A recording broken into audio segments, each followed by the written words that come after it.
Welcome to Deadly Dames, and this is going to be this week's Halloween challenge. So this is all the movies which I've watched over the last 7 days. So I'm hoping to get some more movie time in this week because I'm going to have to take it easy after my eventful day yesterday because I'm not quite back to myself. My whole body's sore and bruised, but I'm hoping the movies will make me feel better. So first up on the Halloween challenge is The Visit. I went to cinema to see this movie, and I think the thing with M. Night Shyamalan movies is that after Sixth Sense, everybody kind of thought, M. Night Shyamalan, what a twist, he's always going to have a twist in these movies, and it's true, because he does. But the twist in this one, I didn't really see it coming. I knew there was going to be one there, but I thought the way that this one worked was fantastic, and it didn't disappoint. I like that this story is basically not found footage, but it's like handheld camera, the way that it's done. I thought that fitted perfectly to the storyline. So it's basically about a mum and her daughter, like grandparents and their daughters drifted apart, and it's about their grandkids going to meet the grandparents for the first time, and the mum doesn't go along because, the relationship's rocky, and it kind of goes from there. And the thing is, a lot of the stuff that happens in this, it kind of does make sense. Like when they say that the grandfather's got, I think it's dementia, they said he had, and then the grandma's got this condition, which I can't remember what it's called, but like the moon upsets her. And a lot of these things, they kind of make sense when they first introduce them, but the twist ending's fantastic. And I think the fact that it is a handheld camera really makes this movie more scary. The nappy scene is disgusting. Even watching it the second time, it is still pretty disgusting. But yeah, really did enjoy The Visit. It's the best M. Night Shyamalan movie since Sixth Sense, in my personal opinion. After The Visit, I then watched Maniac. So it's a remake of Maniac. Now, I seen the original one before the remake, and the original one is quite good. I think the best thing about the original Maniac is probably Tom Savini's makeup. Obviously he's the guy in the car who gets his head blown off, but the storyline I felt very much in the original Maniac is kind of disjointed, whereas it flows a lot better in this Maniac. And I think that Elijah Wood is perfect casting as the lead, because he just doesn't look like a psychopath. He just looks like a normal guy, and I think that's why he's perfect casting in this. The overall look and feel and music is just perfect for it. The soundtrack to this movie is phenomenal. It's actually a soundtrack which I still need to pick up. I don't know if you can get it in CD. I know you can definitely get the vinyl, but I'll need to get that a day when I'm feeling a wee bit more flush. But yeah, watching Maniac again was still as enjoyable as watching it the first time. I really do like this remake. It's, in my personal opinion, better than the original. I then watched one of the movies which I got from the pound shop, so I haven't watched very many of them yet, but I watched Lake Fear. So Lake Fear is basically about a couple who are travelling to visit her sister. When they arrive there, there's nobody home, so they just sort of assume maybe the family's gone out to get food or something like that. So they start wandering about, see a lake, go for a swim, and there's like a creature on her back, and he pulls it off and stands on it, and then ends up with something in his leg. The lighting in this movie is awful. It literally is. It's completely off. It's bright constantly. Like, it's very vibrant, bright colours that don't suit the film at all. It looks like a music video. That's the easiest way to describe it. The acting is pretty terrible as well. They act like how I would act if you stuck a camera in my face. Like they know there's a camera in their face is the easiest way to describe it. The actual soundtrack to the movie was pretty good, actually, considering how bad the acting and the lighting is. The soundtrack actually suited it. The soundtrack was very tense and was probably the most enjoyable thing to it. There was parts of the story that made no sense, like he had something in his leg, and rather than getting in the car and going for help, they go in the house, and then he's got a big wound in his leg, and again, rather than going in the car and going for help, they just stay in the house.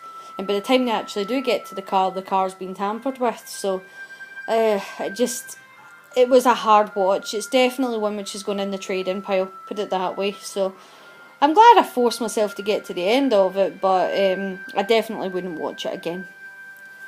Then I watched Wreck Genesis. So this movie actually gets a pretty hard time, but But I actually really enjoy Genesis, and I think the reason why I like it is because it's set at a wedding. So I am married, so I know what it's like. I know how stressful a wedding is. And the thing about a movie about zombies or people that are like days later zombies is that in reality, most of us are not going to be with our family if something like that ever did happen. Most of us are going to be at work, or one of us will be at work, or we'll be out shopping or something like that, but we're not actually going to be with our entire family. So you're always going to have in the back of your mind that little rare hope that maybe there's somewhere out there your family have survived. But in this movie, it's a wedding, so literally their whole family, closest friends, everybody they love is there. So when the shit hits the fan basically, and everybody starts to become possessed, you know that everybody you love is dead. And I thought that was a really great concept. Is that literally they set it at a location where you're going to see everybody you love die. So it's not just a case of you kind of know they're dead, but you've got that little bit of hope in the back of your mind that somewhere out there they might not be. In this movie, you know they're all dead. And I know there's the element in it with their religious thing and they think they're demons and stuff, but if you take this movie as a standalone movie, sort of away from the first two REC films, it's actually a very good film, and I don't know why I got such a hard time. I do enjoy it. I think it's entertaining from beginning to end, and yeah, I still enjoyed watching it the second time. Now, this is the next one I watched here. I know it's 12 Reasons to Scream, but it was actually Popcorn. I've got the VHS of Popcorn as well. I love this movie. I grew up watching it. I wish that someone would do a decent Blu-ray release.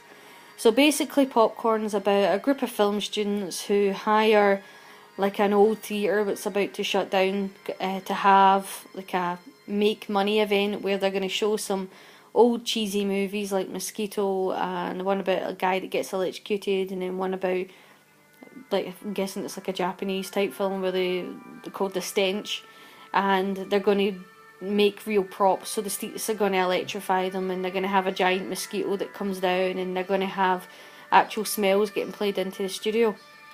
But in a second story off to the side of that, you've got your lead character, Maggie, who's having memories or dreams about something that happened in her past, but she thinks it's all a dream. She thinks she's dreaming up a story, but it turns out it's real, and it was what she's remembering is her dad, who tried to make a movie about killing people, including her mum and her, but her auntie saved her and the place caught fire and her dad died. But the story turns out that one of the young boys that was in the audience when her dad was doing that had survived, but he's badly burnt, and he's come back for revenge against her auntie and her, because obviously he's had to live his whole life badly burnt, and they've got to live like nothing happened. So I just really like Popcorn. It's a bit of cheese and fun. It keeps you on the edge of your seat because he's always got different faces on, and the death scenes in it are pretty good. So I think I will always like Popcorn. I wish somebody would give it a good Blu-ray release. It would be good to see that. I finally managed to get my partner to watch Near Dark, which is a movie that she kept saying, oh, I don't want to watch it, but finally got her to watch it. This is the Anchor Bay DVD release, which is a far better release than the Blu-ray. The Blu-ray makes Near Dark look like Twilight with the cover. It's just awful. Now, watching this again, it's actually been a while since I've watched Near Dark. I actually realised how kind of cheesy the love scene is in it between the two sort of lead vampires. That is pretty cheesy, but I still love these vampires. These are great. Bill Paxton and Lance Hendrickson and that. They're great in this as the vampires, and it's very bloody. The blood transfusion saving of them is still a bit silly, but I still love Near Dark. So basically Near Dark is about a young guy who thinks he's getting lucky with a lassie. They spend the night together, nothing happens, just a bit of kissing and cuddling, and she bites him and she runs off, and obviously next thing you know he's a vampire. So this is the vampire clan that she runs with who end up taking him, and then it becomes a story of them trying to get him to become part of their gang. So they're trying to get him to kill, but on a side storyline there's his dad and sister trying to find him because they've seen him getting kidnapped. The ending's great, like everybody on fire. I think the fire sequences in this are pretty good. I mean, you can kind of tell now. VHS maybe not so much because the picture quality wasn't as good, but you can kind of tell now how good the picture quality is that it's not real fire that's on some of them. Some of it is, but like on the face sequence with the wee guy, it's not real fire. Obviously, they're not going to burn their real actors, but it was, the ending's fantastic to Near Dark. I think Near Dark's probably what Twilight should have been, because when you kind of see a bit of Twilight, you actually think, God, there was a bit of a potential in there to have a right bloody vampire movie, but they went down the romantic and crappy sparkling vampire route. Stick to Near Dark. Near Dark's got all the blood and guts in it that you need, and it still has cheesy romance, so if that's what you're after, just watch this one. And then last but not least, I watched from this box set Darkness Falls. So it'd been a very long time since I've seen Darkness Falls. All I really remembered of it was that Anya from Buffy was in it. So yeah, basically it's about this woman here who used to collect, well, she's basically like the Tooth Fairy. She comes and collects the kid's last tooth, and if they see her, then she kills you. And it's basically this story about this boy who seen her as a kid, and he's kind of talked into coming back to this town because his old love interest's little brother has seen her. And I really like the running about the hospital trying to stay in the light. It is a typical kind of, I'm sure it was it 1990s or was it 2000s that this came out? Let's see if I could, 2003, so I was going to say it had that feeling, it had late 90s, early 2000s feel about it, a bit like the one above, like 13 Ghosts, but it is still an enjoyable movie. It's certainly not one of the worst ones that came out that year, but yeah, it was actually pretty good watching it again. Quite typical, I mean, watching it again, there was no hidden surprises. I could remember absolutely everything that happened in it, but it was still enjoyable watching Darkness Falls again. So I've got another couple of movies which I'm going to try and watch today. I started to watch Dark Water last night, so I'm hoping to finish it today. I just got too tired last night after my lovely ordeal yesterday. So apparently it makes you really tired and it really hurts your muscles, and I can definitely tell you that having a seizure does that because I'm in agony. So I have to take it easy over the next couple of days, but that does mean I get to watch loads of films. So yeah, as always, thank you for watching. Hopefully you like this week's, try and get them in a wee pile here, this week's Halloween challenge movies, and any questions about them, obviously just ask away. You know, I like to chat about horror films and films in general, and if there's any of these that you've seen and you disagree with what I said, obviously just let me know. And if there's any of these that you're not seeing, you want to ask anything else about, just keep asking those questions, you know, I'll get back to you.